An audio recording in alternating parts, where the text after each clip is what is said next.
right, so today we are diving into the death of Hamas leader Yahya Sinwar. Definitely a big story. It is a big story, and we're going to try to cut through the noise here and figure out what it all means. Absolutely. We're going to be looking at some reporting from Fox News on this, and as always, we want to remind you we are not endorsing any particular viewpoint here. We are just trying to figure out what is going on. Unpack it. Yeah, unpack it, exactly. Let's make sense of it.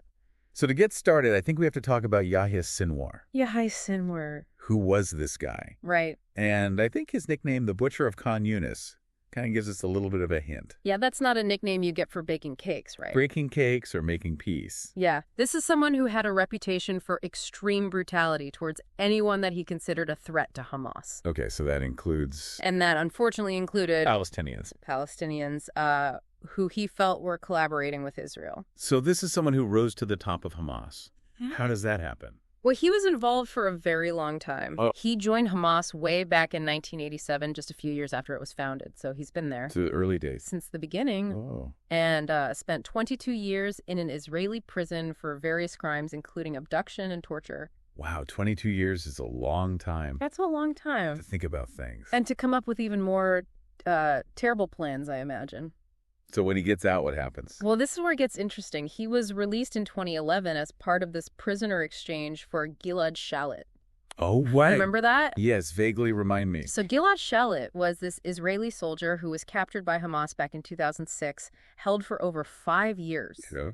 And Israel ultimately agreed to release over 1,000 Palestinian prisoners in exchange for Shalit's freedom.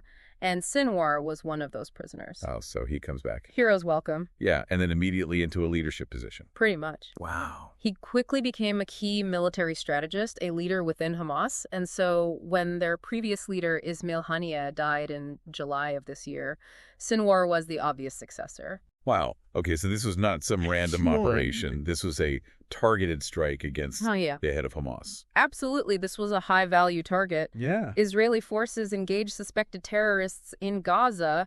A building collapsed, and amidst the rubble, they found 3 bodies. One of them was Sinwar. And how do they know it was him? Well, they were very careful about this. They wanted to be absolutely sure. Right. The IDF, Shin Bet, top Israeli officials, even U.S. officials were involved in verifying his identity. So this was a big deal. A very big deal, and they wanted to make sure that they got it right. Absolutely. And we should also mention that the Fox News report does mention that obviously this is a very intense situation. There are families involved. Of course. And they specifically mention the Hostages and Missing Families Forum. Right. Which is urging the Israeli government to try to use this as leverage to get the hostages back. It's a very complex situation with a lot of different human elements at play. Yeah, absolutely. It is a complex situation, and the question now is, what does Sinwar's death mean for the future of this conflict? Right, because you would think, okay, they took out the head of Hamas. Right. That weakens them. Right. But is it that simple?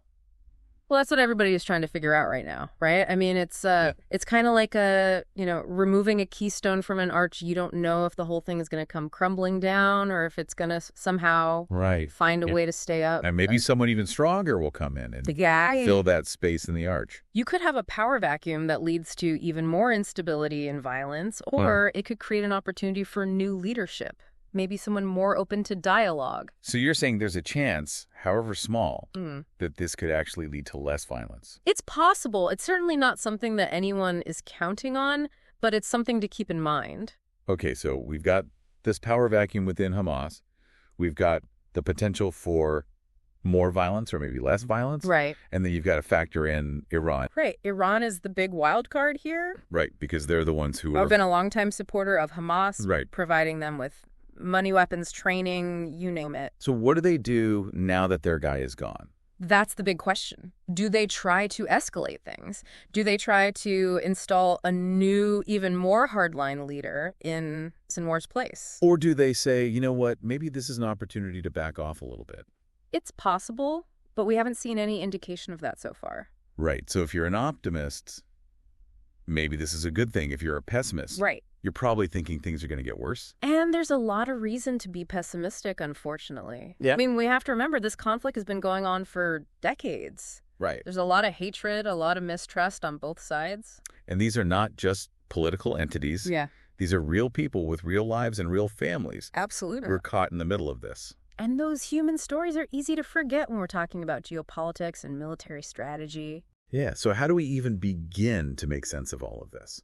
Well, I think the first step is to acknowledge that this is an incredibly complex situation. Yeah. There are no easy answers. There's no one right way to look at this. And anybody who tells you they have all the answers is probably trying to sell you something. Yeah, exactly. But that doesn't mean we should just throw up our hands and give up. Right. I think it's more important now than ever to stay informed, to be critical of what we're hearing from all sides, and to remember that at the end of the day, this is about human beings. It's about human beings and their lives and their families and their futures. Exactly. And those futures are still being written.